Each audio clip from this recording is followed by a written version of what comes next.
Hi, this 5-minute solution gonna show you how to save WhatsApp photos in gallery. Right now I will show you how to save or download WhatsApp photos in gallery using manual process and automatic process.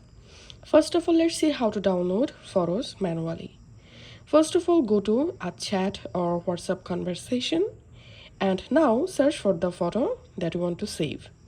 Now hard press on the photo and tap on this three dot.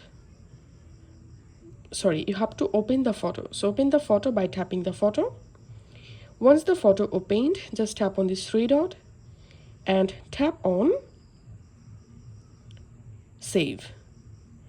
And now go to your gallery and here you will see the photo has been successfully saved in your phone gallery.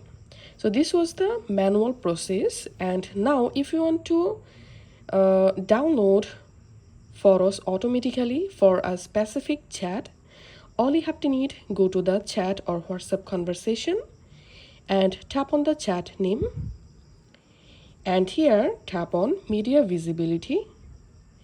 Show newly downloaded media from this chat in your device gallery.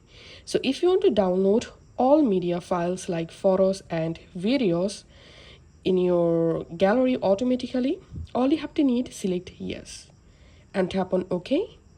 And now on, whenever you receive any videos and photos in the conversation, those videos and photos will be automatically saved in your gallery.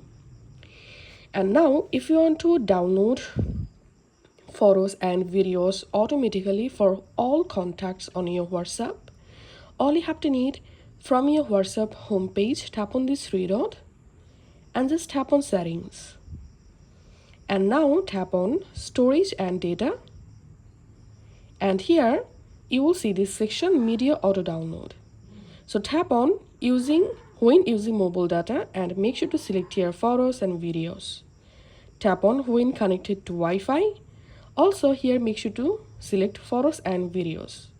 And now on, whenever someone sends you a photo or a video in your WhatsApp, those photos and videos will be automatically downloaded in your phone gallery. If this video helped you out, please leave a like and leave a comment down below. Thank you for watching.